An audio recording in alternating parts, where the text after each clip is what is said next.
लेकिन एक नेता हैं जिनको टोटल कंफ्यूजन है अपनी सीट को लेकर, दूसरे दलों से सीट शेयरिंग को लेकर राहुल गांधी को कोई क्लैरिटी नहीं है। वो यूपी में हैं, पर अखिलेश के साथ सीट शेयरिंग होगी या नहीं ये पता नहीं है। अमेठी में गए, पर वो वहां से चुनाव लड़ेंगे या नहीं ये पता नहीं है। अब रायबरेली गए, वहां से प्रियंका लड़ेंगी या नहीं ये भी पता नहीं है। लेकिन राहुल गांधी आजकल बहुत गुस्से में नजर आते हैं। उनका ये गुस्सा कांग्रेस के गढ़ रायबरेली में आज दिखाई दिया। कांग्रेस रायबरेली से लगातार 17 बार चुनाव जीत चुकी है। उत्तर प्रदेश में यात्रा का 5वां दिन है। रायबरेली पहुंचने से पहले राहुल मानहानि के केस में सुल्तानपुर की अदालत में पेश हुए। अदालत से बेल मिल गई और इसके बाद राहुल रायबरेली पहुंचे।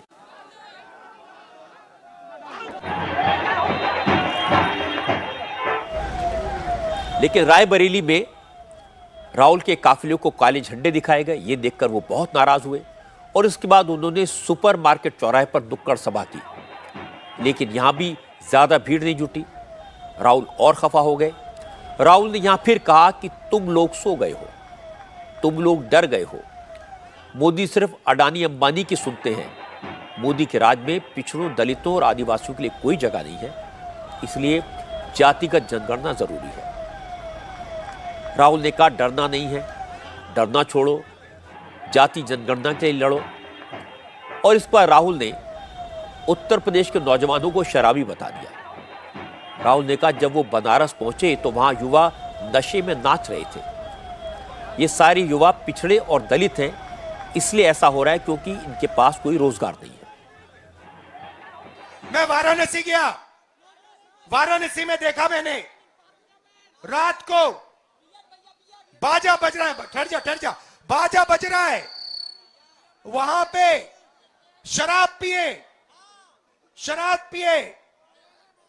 सड़क पे लेटते हुए बाजा बज रहा है।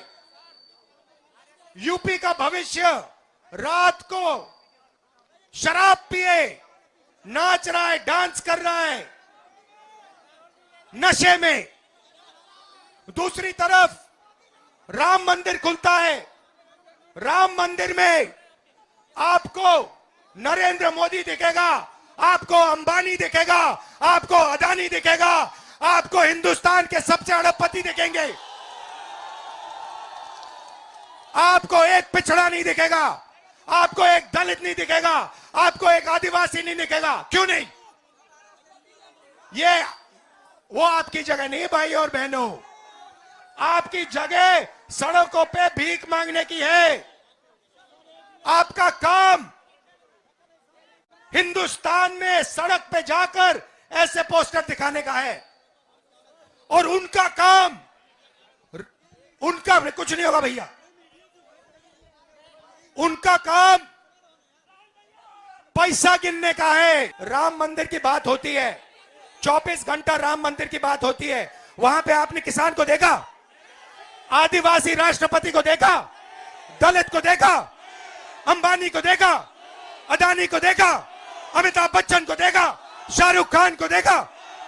ये है 2-3% जो देश को चलाते हैं। पिछले चुनाव में राहुल गांधी को हराने वाली स्मृति ईरानी भी पिछले 2 दिन से अमेठी में है। रायबरेली में राहुल ने वाराणसी के नौजवानों को शराबी कहा। स्मृति ईरानी ने इसे पकड़ लिया। स्मृति ने कहा राहुल हैबिचुअल ऑफेंडर है, वो भगवान राम का अपमान करते हैं, अब बाबा विश्वनाथ की धरती का अपमान कर रहे हैं, ये बर्दाश्त नहीं किया जाएगा। स्मृति ईरानी ने कहा कि सोनिया गांधी राहुल को सोच समझकर बोलने की हिदायत दें, वरना जनता उन्हें सबक सिखा देगी। राहुल गांधी के मन में उत्तर प्रदेश के लिए कितना विष भरा है वो उनकी इस अभद्र टिप्पणी से व्यतीत होता है। उत्तर प्रदेश के जितने भी वोटर्स हैं, दक्षिण भारत में वायनाड में अपनी कॉन्स्टिट्यूंसी में जाकर वहाँ पर राहुल गांधी ने उत्तर प्रदेश के नागरिकों के बारे में भी आपत्तिजनक टिप्पणी की थी। रामलला जब विद्यमान हो रहे थे अपने भव्य मंदिर में, तब भी प्रभु राम के प्राण प्रतिष्ठा के समारोह के निमंत्रण को उन्होंने ठुकराया था। और आज काशी की पुण्य भूमि के बारे में और उत्तर प्रदेश की युवा पीढ़ी के बारे में जो अपशब्द राहुल गांधी ने कहे हैं, तो मैं तो कहूँगी कि कांग्रेस पार्टी का भविष्य अंधकार में है, लेकिन उत्तर प्रदेश का भविष्य बढ़ रहा है प्रगति की ओर।